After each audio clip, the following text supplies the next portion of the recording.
А, Здраво, другарчина, како што сите знаеме, видовме на интернет дека умрел Коби Брајант вчера во хеликоптерска несреќа. Коби Брајант е еден човек што не остал, мене барем, ме остал без пиење многу пати да гледам НБА до ниедно време. Многу луѓе се мотивирале да играат кошарка или да барем да гледаат кошарка. Мислам, нема да разговарам многу за делово од Коби Брајант, сите го знаете. Јак играч, страшен играч, дополнително фамилиарен човек.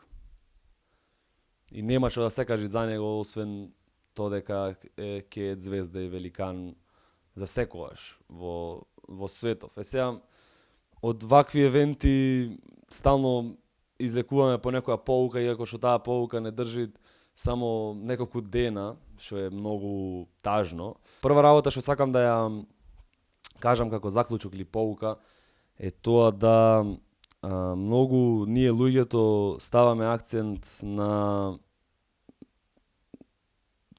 ваквиве, да речеме,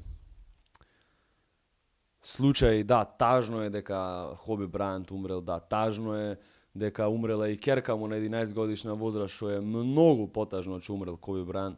А исто тажно е сигурно на тој хеликоптерот имало и пилот во пилотот, мислам и пилотот на хеликоптерот, ако сикат пилот, не е ни битно.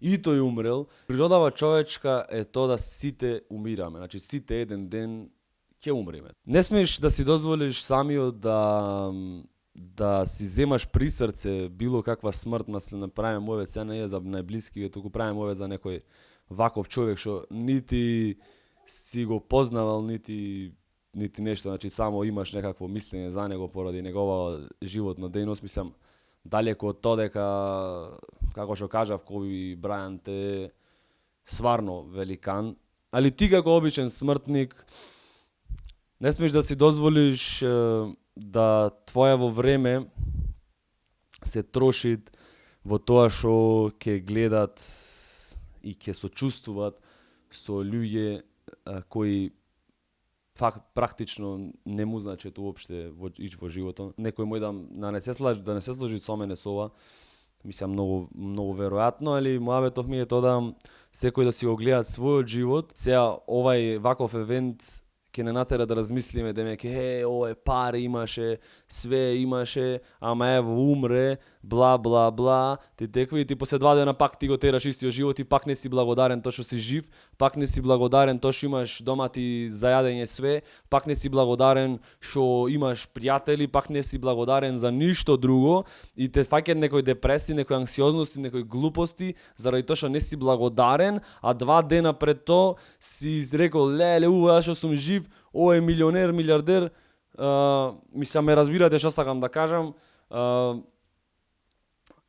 Тоа што го сваќаш кога ќе се случи ваква работа, треба да те држи многу време. Видете, никој од нас, значи, не го познаваме Коби Брајант, практично и нема ни удел во нашиот живот премногу. И утре ако умри некој од овие што и хейтате луѓе, значи не дај Боже, јас неколку пати излегов во бранење за луѓе што ги хейтат цело време, да умре тие и пак и жалите и нив, разбирате? Значи дури се живи луѓево треба да ги сакаш и да ги жалиш или да му поможиш или да имаш некакво мислење за нив или да му излезеш во пресрет или што ти ја знам, а особено луѓе што ти значи тебе, во секој момент умират по некој. Значи ако отвориш на твојава локална страница за тоа кој умрел, што умрел, ќе излезе денеска 5 души што сигурно некаде некој го познаваш.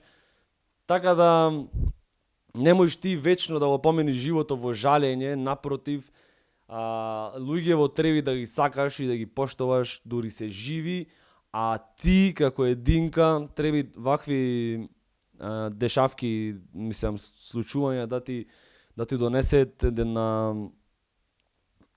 благодарност према тоа што си жив, према тоа што имат што даеш, према тоа што можеш да се покриеш дома ти со кебе, према татко ти, према мајка ти, према родители, па према и некој професор или наставник што ќе ти каже нешто што ќе ти е битно во животов. а не 2 дена да те држи тоа сега и пак истиот несвесен филм. Некој не е свесен за работиве и ќе умре несвесен и тоа е тоа. Али луѓе што сакаат барем малце да се освестет, овакви догаѓаи треба да му се дополнителна мотивација на некој начин. Значи сега тоа добро во ред е жална вест дека умира човек, ама ти нема што да правиш на тоа, разбираш, тоа е човекова природа, човекот само се уништува само себе си, значи природата дека секој ќе умре на било каков начин, не е ни битно.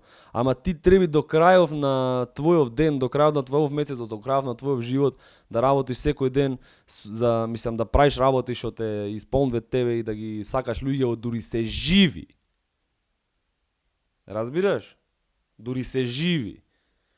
Пред да умри Тоше Проески, сите за Тоше Проески ваков таков, умира Тоше Проески, леле Тоше. Пред да умри Борис Трајковски, сите за Борис Трајковски ваков таков, предавник ова, сите три са чуда, умират Борис Трајковски, најголем херој. Не бе бате, не. Само несвесен човек функционира на таков начин.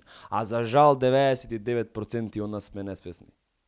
И 99% од нас ќе ги живееме тие 5 минути после ваква вест и само тие 5 минути, значи 5 минути што држе 2 дена, заклучокот од тие 5 минути држе 2 дена, да, вистина.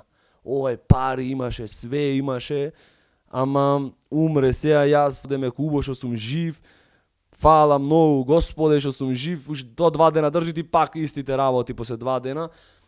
Тоа е тоа што сакам да го поентирам како како заклучок на оваа тема. Треба секој ден да даваш све од себе да си тој човек што сакаш да си. Треба секој ден на блискиве околу тебе, па и на малу подалечните да му правиш работи и да му предизвикиш чувства кои сакаш ти да ги добиеш од нив истото. Треба секој ден да го живееш како последен во смисла да даваш све од себе да тој твој план утре или заутре да се оствари. Треба секој ден да пазиш на твоево тело и да му си благодарен на твоево тело што те носи лево, десно, да му си благодарен на сите околу тебе, мајковци, татковци, родители, браќа, сестри, пријатели, зашто животов како што гледаме е многу краток и ако не го живееш, барем сега ова го гледате млади лица, ако не ги живееш годиниве, дур си млад како што сакаш, после тоа за секојаш ќе имаш кајање, затоа земи го животов, тоест контролата на животов во твои раце, кој што одржаме со овој микрофон денес, и гази. Гази. Ту